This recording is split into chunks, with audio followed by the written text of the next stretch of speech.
আজকে আমরা বাড়ি চলে এসেছি।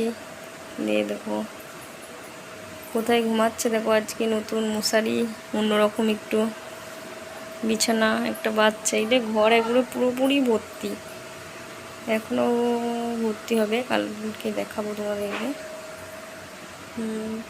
ঘুমাচ্ছে, কাছ থেকে দেখতে পাবো বিছানা ঘর।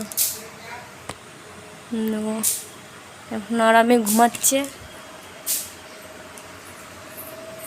এই মশারিটা একটু অন্যরকম, নিশ্চিন্তে ঘুমাচ্ছে বাড়ি এসে। দেখো, তো আমি প্রতিদিন ওকে প্যাম্পাস পরাই, মানে বেশিরভাগ টাইমই। তো আমি কীভাবে ব্যবহার করি তোমরা যদি জানতে চাও আমাকে কমেন্ট করবে। তো এই মশারিটা দেখো কীরকম। এইভাবে আমি এখন আর তুলবো না, তাহলে ওইদিকে এখন কেউ নেই, আমাকে উঠে যেতে হবে, দিয়ে লাগাতে হবে।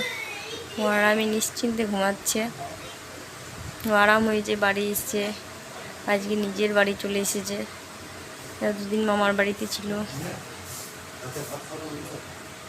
আমি মুড়ি খেতাম, কিন্তু ভাত খাবো, একটু লাগবে, ভাত খাবো।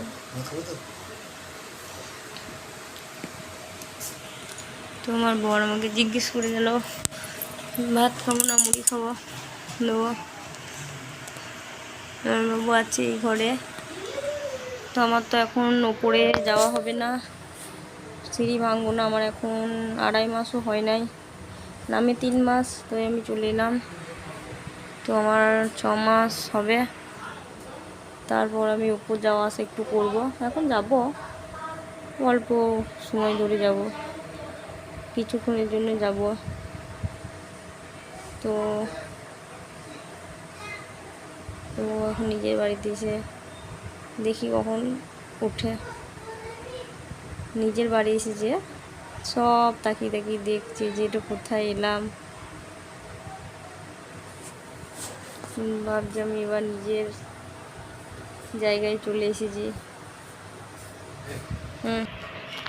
নিজের বাড়িতে এসেও দাদুকে খুব মিস করছিল। সন্ধেবেলায় ডাকছিল দাদুকে আও আও করে কিছু কথা বলার জন্য।